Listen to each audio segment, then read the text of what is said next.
ನಮಸ್ತೆ. ಶ್ರೀ ದತ್ತಾತ್ರೇಯ ಗುರುಚರಿತ್ರೆ ಅಧ್ಯಾಯ 36. ಶ್ರೀ ಗುರುಚರಿತ್ರೆಯನ್ನು ಸಿದ್ಧಯೋಗೀಶ್ವರರು ನಾಮಧಾರಕನಿಗೆ ಹೇಳುವುದನ್ನು ಮುಂದುವರೆಸಿದರು. ಶ್ರೀ ಗುರುಗಳು ಗಾನಗಾಪುರದಲ್ಲಿ ನೆಲೆಸಿ ಭಕ್ತರನ್ನು ಉದ್ಧರಿಸಿ ಅನೇಕ ಪವಾಡಗಳನ್ನು ತೋರಿ ಅವರ ಮಹಿಮೆಯ ಪ್ರಸಿದ್ಧತೆಯನ್ನು ಸುತ್ತಮುತ್ತಲೆಲ್ಲ ಹರಡಿದ್ದರು. ಹೀಗಿರುವಲ್ಲಿ ಗಾಣಗಾಪುರದಲ್ಲಿ ವೇದಜ್ಞನಾದ ಬ್ರಾಹ್ಮಣನೊಬ್ಬನು ಇದ್ದನು. ಆತನು ನಿತ್ಯವೂ ಭಿಕ್ಷೆ ಎತ್ತಿ ತಂದದ್ದನ್ನು ತಿಂದು ಅಷ್ಟರಿಂದಲೇ ತೃಪ್ತನಾಗುತ್ತಿದ್ದನು. ಆದರೆ ಆತನ ಹೆಂಡತಿಗೆ ಇಷ್ಟರಿಂದ ತೃಪ್ತಿಯಾಗುತ್ತಿರಲಿಲ್ಲ. ಆಕೆ ಗಂಡನೆದುರು ವಾದಿಸಿ ವಿಫಲಳಾದಳು. ಶ್ರೀಮಂತನಾದ ಗೃಹಸ್ಥನೋರ್ವನು ಅಲ್ಲಿಗೆ ಒಮ್ಮೆ ಬಂದನು. ಆ ಶ್ರೀಮಂತನು ಅಂದು ಬ್ರಾಹ್ಮಣ ಭೋಜನವನ್ನು ಏರ್ಪಡಿಸಿದ್ದನು. ವೇದಜ್ಞ ಬ್ರಾಹ್ಮಣನು ಎಂದೂ ಪರಾನ್ನ ಭೋಜನಕ್ಕೆ ಹೋದವನೇ ಅಲ್ಲ. ಹೀಗಾಗಿ ಶ್ರೀಮಂತನು ಏರ್ಪಡಿಸಿದ್ದ ಬ್ರಾಹ್ಮಣ ಭೋಜನಕ್ಕೆ ಹೋಗಲೂ ಒಪ್ಪದಿರಲು ಆತನ ಪತ್ನಿಗೆ ಅತ್ಯಂತ ಕೋಪ ಉಂಟಾಯಿತು. ಆಕೆ ಶ್ರೀಗುರುಗಳ ಬಳಿ ಬಂದು, ಸ್ವಾಮಿ, ನಾವು ಬಡವರು, ಭಿಕ್ಷೆ ಬೇಡಿ ಉಣ್ಣಬೇಕು. ಹೀಗಿರುವಾಗ ಶ್ರೀಮಂತ ಗೃಹಸ್ಥನು ಏರ್ಪಡಿಸಿರುವ ಬ್ರಾಹ್ಮಣ ಭೋಜನಕ್ಕೆ ಹೋಗಲು ನನ್ನ ಗಂಡ ಒಪ್ಪುತ್ತಿಲ್ಲ. ಆದ್ದರಿಂದ ದಯವಿಟ್ಟು ನನ್ನ ಪತಿಗೆ ನೀವು ಭೋಜನಕ್ಕೆ ಹೋಗೆಂದು ಆಜ್ಞಾಪಿಸಿರಿ. ನಿಮ್ಮ ಆಜ್ಞೆಯನ್ನು ಅವರು ಪಾಲಿಸುವರು. ಇದರಿಂದ ಊಟಕ್ಕೆ ಹೋಗಬೇಕೆಂಬ ನನ್ನ ಆಸೆಯು ಈಡೇರುವುದು ಎಂದು ಪ್ರಾರ್ಥಿಸಿದಳು. ಶ್ರೀಗುರುಗಳು ಆ ವೇದ ಬ್ರಾಹ್ಮಣನನ್ನು ಕರೆದು ಶ್ರೀಮಂತ ಗೃಹಸ್ಥನು ಏರ್ಪಡಿಸಿರುವ ಭೋಜನಕೂಟಕ್ಕೆ ಹೋಗೆಂದು ಆಜ್ಞಾಪಿಸಿದರು. ಶ್ರೀಮಂತನ ಮನೆಗೆ ದಂಪತಿಗಳು ಭೋಜನಕ್ಕೆ ಹೊರಟರು. ಆದರೆ ಊಟದ ವೇಳೆಯಲ್ಲಿ ನಾಯಿಗಳು ಬ್ರಾಹ್ಮಣನ ಪತ್ನಿಯ ಎಲೆಯಲ್ಲಿ ಬಾಯಿ ಹಾಕಿ ತಿನ್ನುತ್ತಿರುವಂತೆ ಆಕೆಗೆ ಭಾಸವಾಯಿತು. ಬ್ರಾಹ್ಮಣನಿಗೂ ಇದೇ ರೀತಿ ಅನುಭವ ಉಂಟಾಗಿ ಇತರ ಬ್ರಾಹ್ಮಣರ ಅಪ್ಪಣೆ ಬೇಡಿ ದಂಪತಿಗಳು ಅಲ್ಲಿಂದ ಹೊರಟು ನಡೆದರು.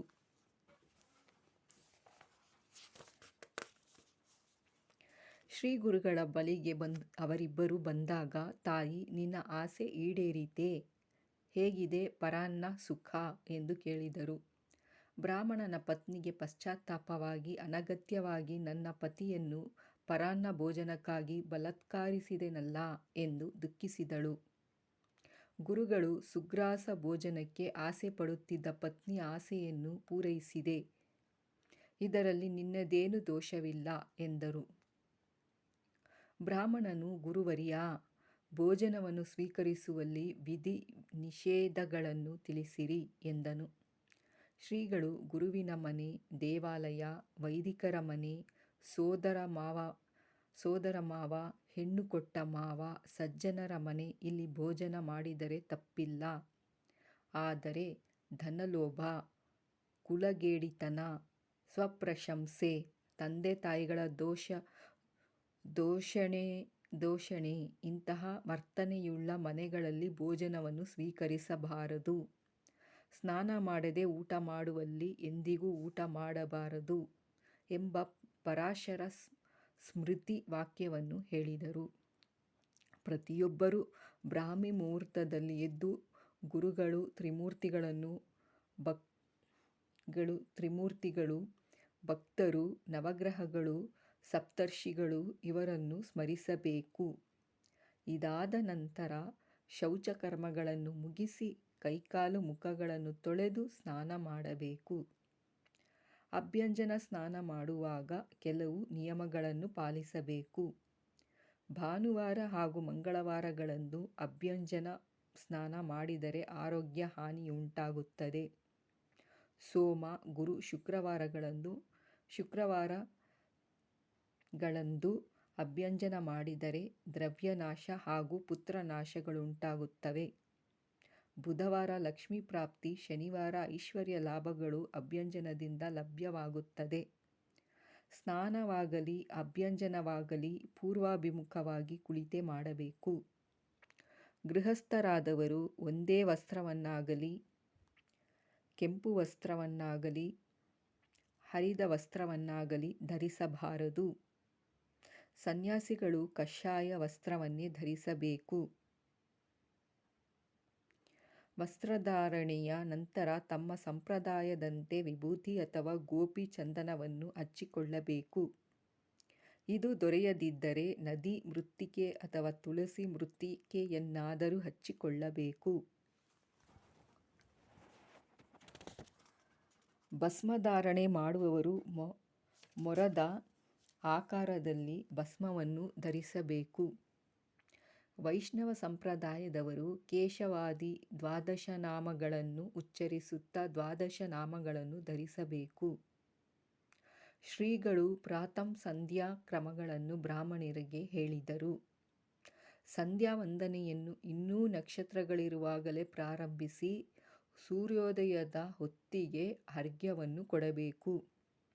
ಆಚಮನ ಪ್ರಾಣಾಯಾಮಗಳನ್ನು ಮಾಡಿ ಜಲಸಹಿತವಾಗಿ ಆಸನದ ಮೇಲೆ ಕುಳಿತು ಗಾಯತ್ರಿ ಜಪವನ್ನು ಮಾಡಬೇಕು.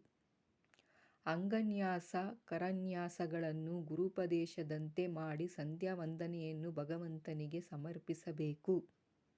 ಅನಂತರ ಬ್ರಹ್ಮಯಜ್ಞ ಮತ್ತು ತರ್ಪಣಗಳನ್ನು ಮಾಡಬೇಕು. ಪಿತೃಗಳಿಗೆ ಎಳ್ಳು ದೇವತೆಗಳಿಗೆ ಅಕ್ಕಿ ತರ್ಪಣಕ್ಕೆ ಯೋಗ್ಯವಾದುದು. ಯಜ್ಞೋಪವೀತವನ್ನು ದೇವತರ್ಪಣಕ್ಕೆ ಸವ್ಯ, ಪಿತೃ ತರ್ಪಣಕ್ಕೆ ಅಸವ್ಯ. ಋಷಿ ತರ್ಪಣಕ್ಕೆ ಬಾಲಾಕಾರವಾಗಿ ಬದಲಾಯಿಸಿಕೊಳ್ಳಬೇಕು. ತರ್ಪಣಕ್ಕೆ ಭಾನುವಾರ, ಶುಕ್ರವಾರ, ಷಷ್ಠಿ, ನವಮಿ, ಏಕಾದಶಿ ವರ್ಜ್ಯವಾದುದು. ಜನ್ಮ ನಕ್ಷತ್ರ, ಜನ್ಮದಿನ, ಶುಭ ಕಾರ್ಯಗಳಂದು ಸ್ವಗೃಹದಲ್ಲಿ ಪಿತೃತರ್ಪಣ ನೀಡಬಾರದು.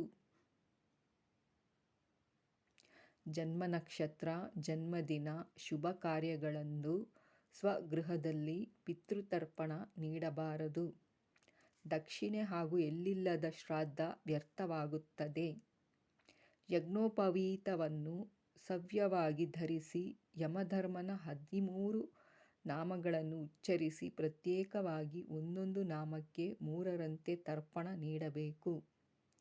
ಯಮನ 13 ಹೆಸರು ಹೀಗಿವೆ: ಯಮ, ಧರ್ಮರಾಜ, ಮೃತ್ಯು, ಅಂತಕ, ವೈವಸ್ವತ, ಕಾಲ, ಸರ್ವಭೂತಕ್ಷಯಕರ, ಔದುಂಬರ, ನಿರಯ, ಪರಮೇಷ್ಠಿ, ವಕ್ರೋಧರ, ಚಿತ್ರ ಮತ್ತು ಚಿತ್ರಗುಪ್ತ. ಭೀಷ್ಮಾಷ್ಟಮಿಯ ದಿನ ಭೀಷ್ಮನಿಗೆ ತರ್ಪಣ ಕೊಡಬೇಕು. ಇದರಿಂದ ಘೋರ ಪಾತಕಗಳು ದೂರವಾಗುತ್ತವೆ ಎಂದು ಶ್ರೀಗುರುಗಳು ಆಚಾರ ಧರ್ಮವನ್ನು ಬೋಧಿಸಿದರು ಎಂಬಲ್ಲಿಗೆ ಶ್ರೀ ಗುರುಚರಿತ್ರೆಯ 36ನೇ ಅಧ್ಯಾಯವು ಮುಗಿಯಿತು. ಧನ್ಯವಾದಗಳು. ಶ್ರೀ ದತ್ತಾತ್ರೇಯ ಗುರುಚರಿತ್ರೆಯ 36ನೇ ಅಧ್ಯಾಯವು ಸಂಪೂರ್ಣವಾಯಿತು. ದಯವಿಟ್ಟು ಸಬ್ಸ್ಕ್ರೈಬ್ ಮಾಡಿ.